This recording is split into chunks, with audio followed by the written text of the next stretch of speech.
নমস্কার বন্ধুরা, আপনাদের সবাইকে আমার এসডি এডুকেশন ইউটিউব চ্যানেলে স্বাগত জানাচ্ছি।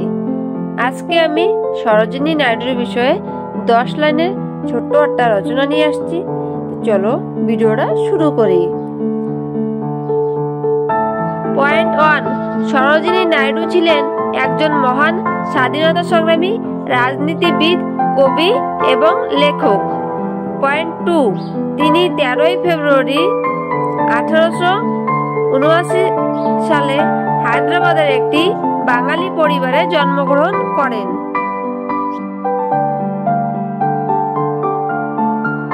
পয়েন্ট 3, তার বাবার নাম অঘরনাথ চট্টোপাধ্যায় এবং মায়ের নাম বরদা সুন্দরী দেবী চট্টোপাধ্যায়। পয়েন্ট 4, তিনি মাত্র 12 বছর বয়সে মাদ্রাজ বিশ্ববিদ্যালয় থেকে ম্যাট্রিকুলেশন পাশ করেন এবং 1891 সালে একই বিশ্ববিদ্যালয় থেকে বিএ ডিগ্রি অর্জন করেন।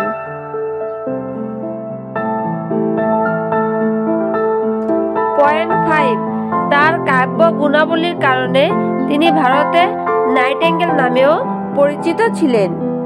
পয়েন্ট 6, 1905 সালে বঙ্গভঙ্গ আন্দোলনের সময় কালে সরোজিনী নাইডু স্বাধীনতা আন্দোলনে যোগ দেন।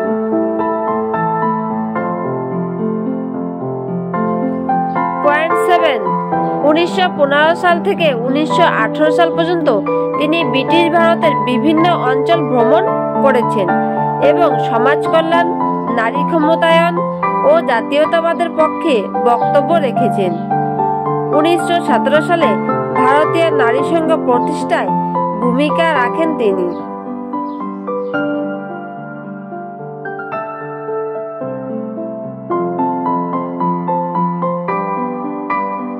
পয়েন্ট 8, সরোজিনী নাইডু বহু ভাষাবিদ ছিলেন। নানা ক্ষেত্রে প্রয়োজন ও পরিস্থিতি বুঝে ইংরেজি, হিন্দি, বাংলা অথবা গুজরাটি ভাষায় নিজের বক্তৃতা দিতেন।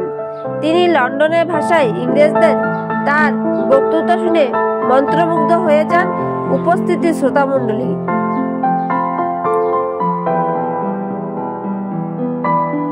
পয়েন্ট 9, ব্রিটিশ ভারতের প্লেগ মহামারীর সময় গুরুত্বপূর্ণ ভূমিকা রাখায় স্বীকৃতি স্বরূপ ব্রিটিশ সরকার তাকে কায়সার পদকে ভূষিত করেছে।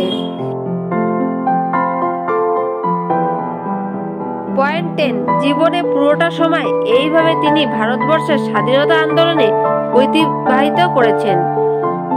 1949 সালে 2 মার্চ প্রয়াত হলো দেশপ্রেমিক ভারতের কোকিলা সরোজিনী নাইডু। ফ্রেন্ডস, ভিডিওটা যদি ভালো লাগে তো লাইক শেয়ার করে দিও এবং আমার চ্যানেলে প্রথমবার ভিজিট করে থাকলে চ্যানেলটি সাবস্ক্রাইব করে বেল নতুন ভিডিও পাওয়ার জন্য। ধন্যবাদ।